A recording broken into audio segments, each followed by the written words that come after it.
हर हर महादेव. तुम्हा सर्वांचं त्र्यंबकेश्वर नगरीमध्ये स्वागत करतो.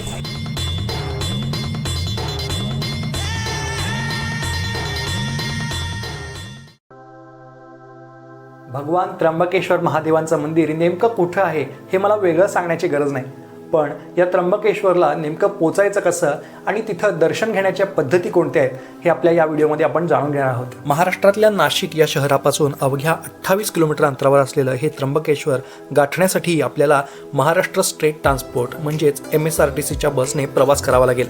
यासाठी नाशिकच्या बस स्थानकावरून बऱ्याच बसेस उपलब्ध आहेत. या बस स्टँडपासून त्र्यंबकेश्वर महादेवांचं मंदिर अगदी चालत जाण्याच्या अंतरावर आहे. तुम्ही आता व्हिडिओमध्ये पाहू शकताय, पावसाळी वातावरणामध्ये मी या त्र्यंबकेश्वर महादेवांच्या मंदिरामध्ये प्रवेश केलाय आणि आता उत्तर दरवाजाकडून मला दर्शनासाठी नेमकं कसं जायचं आहे याची चौकशी करत करत मी दर्शन लाईनकडे पोहोचतोय. या उत्तर दरवाजासमोरच दर्शन घेण्याची एक नवीन पद्धत सुरू झाली आहे, जी या व्हिडिओच्या शेवटी मी तुम्हाला सांगणार आहे. दर्शनाच्या या पद्धतीत तुम्हाला अगदी गाभाऱ्यातून दर्शन घेता येईल, त्यासाठी व्हिडिओ शेवटपर्यंत नक्की बघा. या मंदिराच्या उत्तर दरवाजाकडून आता आपण या मंदिरातील फ्री दर्शन लाईनकडे जाऊयात. पण त्याआधी हे मंदिर पावसाळ्यात नेमकं किती नयनरम्य दिसतं याचे दृश्य पाहूयात. आता या मंदिरात नेमकं फ्री दर्शन कसं घ्यायचं हे आपण जाणून घेऊयात. उत्तर दरवाजाकडून डाव्या बाजूला वळल्यानंतर समोर 100 मीटर चालत गेल्यावर आपल्याला उजव्या बाजूला या दर्शनाची लाईन आपल्याला पाहायला मिळेल. मंदिर परिसरात ही लाईन नेमकी कुठे आहे हे कळून देण्यासाठी दिशादर्शक फलक देखील लावलेले आहेत. बऱ्याच वेळेला मी जेव्हा त्र्यंबकेश्वरला महादेवांचं दर्शन घ्यायला जात होतो तेव्हा शीघ्र दर्शनाचा मार्ग अवलंबत होतो, पण यावेळी पहिल्यांदाच मी फ्री दर्शन अर्थात सर्व दर्शनाने गेलो, जेणेकरून फ्री दर्शनातून किती वेळ लागतो हे आपल्याला सांगता येईल. पावसाळ्याचे दिवस होते. माझ्यासोबत फक्त एक छत्री आणि एक पाण्याची बॉटल घेऊन मी या मंदिरात प्रवेश केला आणि दुपारी 12 वाजता मी या दर्शनाच्या लाईनला लागलो. देवस्थानने मोफत उपलब्ध करून दिलेल्या चप्पल स्टँडमध्ये चप्पल काढून मी या दर्शन लाईनमध्ये उभारलो आणि 4 तासांनंतर मला महादेवांचं दर्शन झालं. दर्शनाची ही फ्री लाईन पूर्व दरवाजापासून सुरू होते. या ठिकाणी देवस्थानकडून विशिष्ट बॅरिकेटिंग करण्यात आले, जेणेकरून लाईन व्यवस्थित लागेल. मित्रांनो, एखादी गोष्ट आपल्याला आवडली तर त्यावर आपण मनमोकळेपणाने प्रतिक्रिया देतो. त्यामुळे आपल्याला हा व्हिडिओ कसा वाटला हे मला प्रतिक्रिया देऊन म्हणजेच कमेंट करून सांगायला विसरू नका, कारण तुमची एक प्रतिक्रिया म्हणजे मला पुढच्या व्हिडिओसाठी मिळालं प्रोत्साहन. त्यामुळं आजच्या व्हिडिओसाठी मला कमेंट सेक्शनमध्ये नक्की प्रतिक्रिया द्या. या फ्री दर्शन लाईनमध्ये भाविकांसाठी मोफत पिण्याच्या पाण्याची सोय, त्याचबरोबर लाईव्ह दर्शनाची सोय देखील करण्यात आली आहे. या संपूर्ण लाईनमध्ये हर हर महादेव, त्र्यंबक महाराज की जय, नमः शिवाय अशा भक्तिमय वातावरणामध्ये एकूण 4 तास कसे गेले हे मला कळालंच नाही.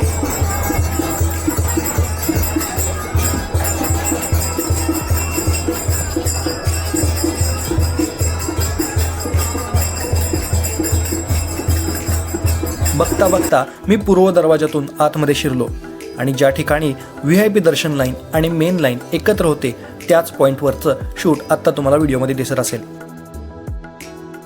आता आपण महादेवांचं दर्शन तर घेऊयातच, पण त्याआधी VIP दर्शन अर्थात शीघ्र दर्शन नेमकं कसं घेता येतं हे पाहूयात.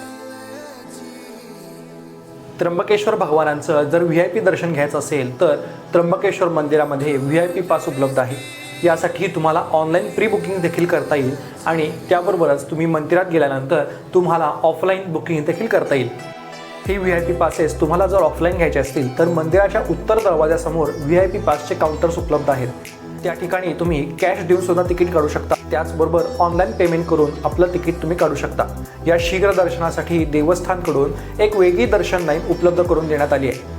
हे फ्री दर्शन आणि शीघ्र दर्शन यामध्ये जर तुम्हाला तुलना करायची असेल तर गर्दीच्या दिवशी फ्री दर्शनासाठी साधारणतः 4 ते 5 तास लागतात आणि जर VIP दर्शन तुम्ही त्याच दिवशी घेणार असाल तर साधारणतः 2 ते 3 तासामध्ये या ठिकाणी दर्शन होतं. आता आपण मंदिरात प्रवेश करूयात आणि त्र्यंबकेश्वर महादेवांचं दर्शन घेऊयात. भारतातल्या महत्त्वाच्या 12 ज्योतिर्लिंगांपैकी 8वं ज्योतिर्लिंग असणाऱ्या श्री त्र्यंबकेश्वर भगवानांचं दर्शन आजच्या व्हिडिओच्या माध्यमातून आपण महाशिवरात्रीच्या निमित्तानं तुम्हाला घडवण्याचा प्रयत्न करतोय.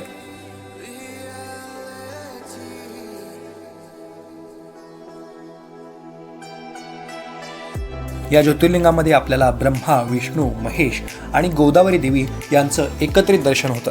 दर सोमवारी महादेवांच्या पालखीवेळी महादेवांचं अशा प्रकारे आपल्याला दर्शन घेता येतं. या मंदिरात नुकतीच विहार दर्शनाची सुविधा उपलब्ध करून देण्यात आली आहे, ज्यामध्ये तुम्हाला काही वेळ अगदी गाभाऱ्यात बसून दर्शन घेतल्यासारखं वाटेल। दरवर्षी कार्तिक पौर्णिमेला या मंदिरात हरिहर भेटीचा सोहळा मोठ्या उत्साहात पार पडतो। या सोहळ्यामध्ये भगवान विष्णू आणि भगवान शिव यांची अनोखी भेट होत असते। जर तुम्ही पावसाळ्याच्या दिवसांमध्ये त्र्यंबकेश्वर भगवानांचं दर्शन घेण्याची ट्रिप प्लॅन करणार असाल तर तुमच्यासाठी त्या ठिकाणी 2 ते 3 दिवसाची टूर अरेंज करणं सोपं पडेल, कारण याच ठिकाणी शेजारीच असलेला अंजनेरी पर्वत या ठिकाणी जर तुम्ही ट्रेक करून वर गेला तर तुम्ही अगदी सुंदर आणि निसर्गरम्य नजारे वरून पाहू शकाल। अंजनेरी पर्वत हे तेच पवित्र स्थान आहे ज्या ठिकाणी प्रभू श्रीरामांचे परमभक्त श्री हनुमान यांचा जन्म झाला होता। एकूण 16 किलोमीटरचा हा अंजनेरी पर्वताचा ट्रेक आयुष्यात एकदा तरी करायलाच हवा।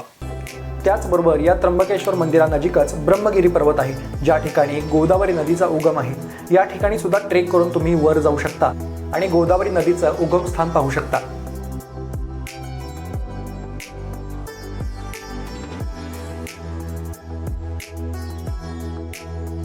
31 ऑक्टोबर 2026 रोजी त्र्यंबकेश्वरमधल्या कुशावर्त कुंडावर महाकुंभमेळ्याचं ध्वजारोहण यावर्षी संपन्न होणार आहे।